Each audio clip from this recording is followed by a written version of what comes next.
Ezilgenmin karma alıp alakanın Ömrüm uzun olsun, geleceğin kenem olsun. Asıl estir uyumandı, atenetin yüzün carım kılan bakımızlarım oldu. Bu bir sağlıklı, maspaşarlarından ayrılığından nasıl? Yalnızım erin tolgun gözlerimin, yalnızım ata degen sözlerime, yalnızım çıkan sayın kılıklarım, özümdün artık görüm, жақшы görüm.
потом ее назад, а потом ее вперед. И немножко потрясем, мы танцуем буги-буги, окей. Буги-буги, окей. Уши левое вперед, а потом его назад, а потом его вперед. И немножко потрясем, мы танцуем буги-буги, поворачиваем круги и в ладоши хлопаем вот так. Буги-буги, окей. Буги-буги, окей. Şu kızımın oğlunu da koydum. Medina'nın oğlunu da koydum. Teröristler de olsun. Norveç'te oynayıp düşüp gidiversin. Köp kadar derdi kadar da. Köp olsunlar. Şular. Nurcamal'dan. Bahtiyar'dan oğlunu da koydum. Teröristler de olsun. Norveç'te oynayıp düşüp şulardan jakşılığını gördüm. Şulardan katta kız kılıp. Korkun yerine varıp. Dilegen dileklerini verip, böyle oynayamasından verip, oynayıp gülüp yüreğimden köp kadar deli kadar da. Şunun kılçıldıp kegenigem rahmat. Gittilerdi kegenigem rahmat. Katta oğullar uzak olsun. Kana o men dilegen dileklerini öyle oynayamasından verip, Bugünkü tuğan gününe gen soluğun için olsun. Esti, akıllı, imanlı, rızkılı, salika kızlardan olup çoğalsın. Şu uzakta şu apası kutuktap jönötüptü, rahmat. Şu kızım tuğan günün mene ne dağın?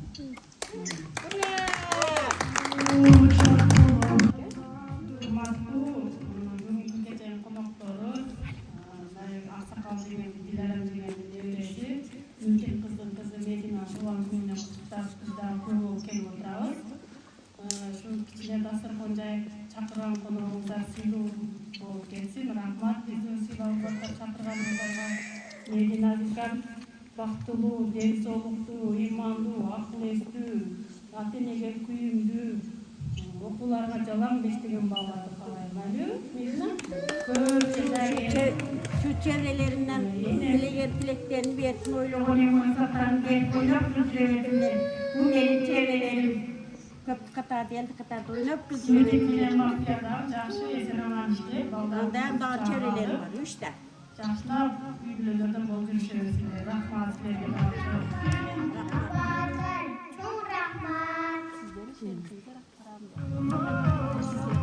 Sizlerin işinizge rahmat. Şeyin içimizde değil.